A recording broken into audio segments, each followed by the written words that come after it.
Hi friends, welcome to worst kitchen. ఈ video Rakhi పండుగ రోజున తీసిందండి. రాఖీ పండుగ రోజున ఒక సర్ప్రైజ్ జరిగిందండి మాకు. మా ఫ్లాట్స్లో మా ఫ్రెండ్ కూతురండి తను. వీళ్ళు అక్క అక్క అని పిలుస్తారు. ఆ అమ్మాయి వచ్చి మా ఇద్దరికి వచ్చి రాఖీ కట్టిందండి. ఆ రోజు సర్ప్రైజ్గా వచ్చింది. తను వచ్చేది తెలియదు. సర్ప్రైజ్గా వచ్చేసి ఇద్దరికి రాఖీ కట్టిందండి. వాళ్ళకి చాలా సంతోషం అయిపోయింది. ఉదయం నుంచి ఎవరు మనకి అనుకుంటున్నారు, ఎవరు మనకి ఈసారి రాఖీ కట్టే వాళ్ళు ఎవరు లేరు అనేసి. మాకు ఇద్దరు అబ్బాయిలు అయిపోయిండ్రండి, అమ్మాయిలు లేరు. అందువల్ల వచ్చి వాళ్ళకి కొంచెం ఫీలింగ్ అయిపోయింది. అక్కలు ఉన్నారు వాళ్ళకి, కానీ వాళ్ళకి ఫస్ట్ నుంచి అలవాటు లేదు కట్టడము. అందువల్ల వచ్చేసి వాళ్ళు రారు. తర్వాత వచ్చేసి మా అక్క కూతురు ఒక 2-3 ఇయర్స్గా వచ్చి కడుతుందండి చెన్నైకి వచ్చి. ఈ ఇయర్ వచ్చేసి కొంచెం లేటుగా వచ్చి కడుతుంది. సరే వాళ్ళు రాఖీ పండుగ రోజున అందరూ వీడియోస్ అన్ని టీవీలో అంతా చూస్తున్నారండి, రాఖీ పండుగ విశేషం అనేసి. మనకు ఒక అక్క చెల్లి ఉంటే మనకు కట్టుండేవాళ్ళు అనేసి ఫీల్ అయిపోతున్నారు.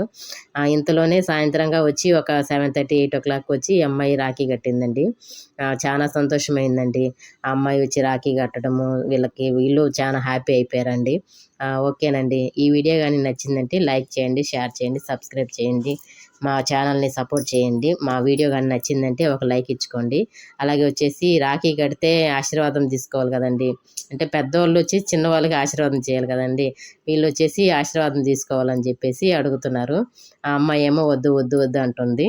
కానీ కొంచెం పర్లేదు, కొంచెంగా ఆశీర్వదించని చెప్పేసి కాళ్ళ మీద పడిపోయారు ఇద్దరు. తను ఒక మాదిరి షై ఆఫ్లీ అయిపోయింది. నేను చిన్న అమ్మాయిని కదా, నేను ఎందుకు ఆశీర్వదించేది అనేసి పర్లేదు అనేసి ఆశీర్వదించాను. అలాగే వచ్చేసి వీళ్ళ దగ్గర ఉన్న చిన్న గిఫ్ట్ ఇచ్చే ప్రజెంటేషన్ చేసామండి.